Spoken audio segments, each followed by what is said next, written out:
अब इस महीने सितंबर में ये एक और बड़ा ही पावरफुल और बड़ा ही दिव्य दिन है, जब शिव जी के एक नहीं बल्कि दो दो प्रिय व्रत एक साथ पड़ने वाले हैं, मासिक शिवरात्रि और प्रदोष व्रत।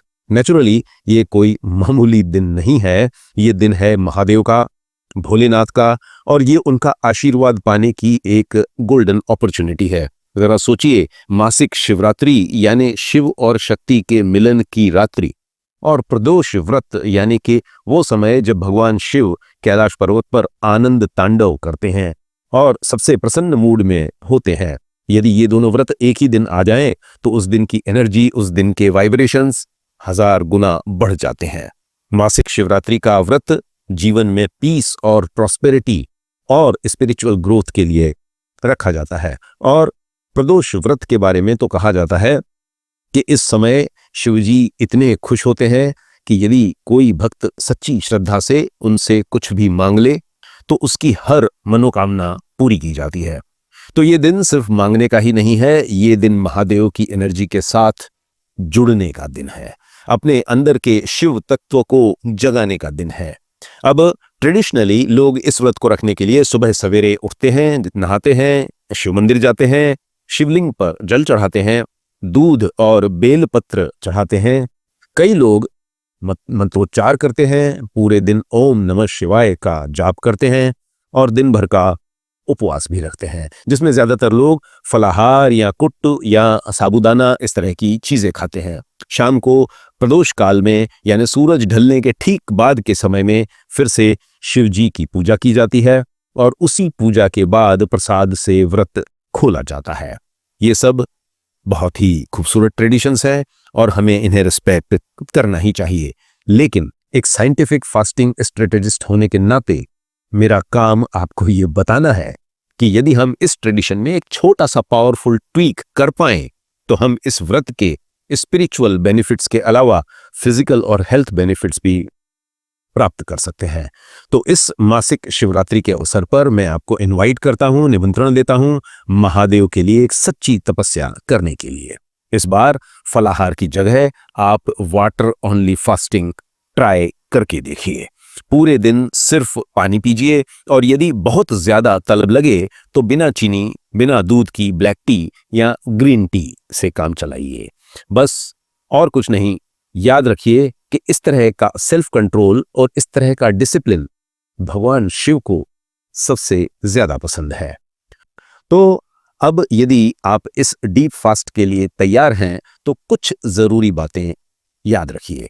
व्रत से एक रात पहले 8 बजे से पहले अपना डिनर समाप्त कर लें और कोशिश करें कि वो डिनर अन्य दिनों के मुकाबले कुछ हल्का हो, जिसका मतलब है कि डिनर पर आप कुछ हल्की फुल्की चीजें खाएं, कोई सात्विक खिचड़ी जैसी चीज खाएं, कोई सिंपल सब्जी और रोटी खाएं, ज्वार की भाखरी खाएं, बाजरे का रोटला खाएं, कुछ भी ऐसा खाएं जिसमें आर्टिफिशियल इंग्रेडिएंट्स न मिलाए गए हों, जिसमें बाजार में बनी हुई चीजों का इस्तेमाल न किया गया हो। और हो सके तो उस डिनर के दौरान मिठाइयाँ न खाएं, हो सके तो उस डिनर के बाद आइसक्रीम जैसी चीज़ों को अवॉइड करें, हो सके तो उस डिनर पर ज़्यादा चटपटी चीज़ों से भी दूर रहें। ये सब छोटे छोटे कदम उठाकर आप अपने अगले दिन के व्रत को आसान बना पाएंगे और अपने शरीर को उस व्रत का ज़्यादा से ज़्यादा फायदा भी दिला पाएंगे। व्रत वाले दिन ज़्यादा भागा दौड़ी वाले काम अवॉइड करें और अपनी एनर्जी को मंत्र जाप या ध्यान में लगाने की कोशिश करें। और यदि मंत्र और जाप करने की इच्छा न हो, ध्यान न हो पा रहा हो, तो भी घर में बने रहने की कोशिश करें, बिस्तर पर लेटे रहें, जिससे कि आपके शरीर को डिटॉक्सिफिकेशन करने का पूरा मौका मिल सके। इसके बाद शाम को प्रदोष काल की पूजा के बाद जब व्रत तोड़ने का समय आए तो डायरेक्टली भारी खाना न खाएं। कोशिश करें कि आप अपना व्रत नारियल पानी, नींबू पानी या किसी पतले से सूप की सहायता से तोड़ें। और यदि आप प्रसाद से ही अपना व्रत तोड़ना चाहते हैं तो जैसा कि मैं पहले भी कई अन्य वीडियोस में कह चुका हूं, प्रसाद का एक छोटा सा टुकड़ा अपने मुंह में रखें, शिव जी का धन्यवाद करें और फिर 15-20 मिनट के बाद कोई लिक्विड चीज पिएं, कोई सूप, और उसके बाद फिर वो पूरा प्रसाद पूरी तरह से ग्रहण करें और उसके बाद ही हल्का भोजन करें और ये दोनों करते वक्त भी एक छोटी सी बात का ख्याल रखें, और वो ये कि जो भी उस वक्त आप खाएं उसे अच्छी तरह से चबा कर खाएं। ऐसा करके आप परंपरा का सम्मान भी कर लेंगे और एट द सेम टाइम अपने पेट पर, अपने डाइजेस्टिव सिस्टम पर कोई अत्याचार भी नहीं करेंगे।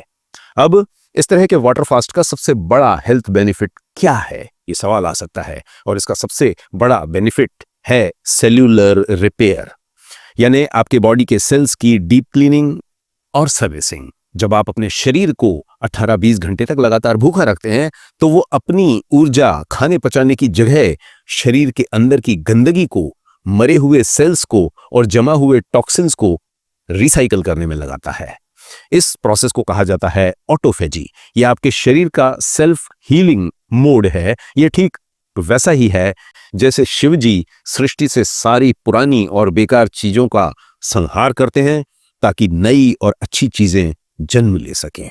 याद रखिए कि भगवान शिव जी के गले में हमेशा एक सर्प, एक सांप लिपटा रहता है, और वैसे तो उस सांप के वहां होने के कई प्रयोजन बताए जाते हैं, लेकिन सांप की एक खास बात होती है, और वो ये कि वो समय समय पर अपनी पुरानी खाल, जिसे कैंचुली भी कहते हैं, उसे उतार देता है और अंदर से एक नई चमकीली और यंग स्किन के साथ बाहर आता है। हमारा शरीर भी ठीक ऐसा ही है। लाइफस्टाइल की गलतियों के कारण, गलत खान पान के कारण हमारे शरीर के ऊपर भी एक पुरानी डेड और toxic layer time to time जमा हो जाती है। वाटर ओनली फास्टिंग वो प्रक्रिया है जो हमारे शरीर को अपनी ये पुरानी और बीमार खाल उतारने का एक खूबसूरत मौका देती है।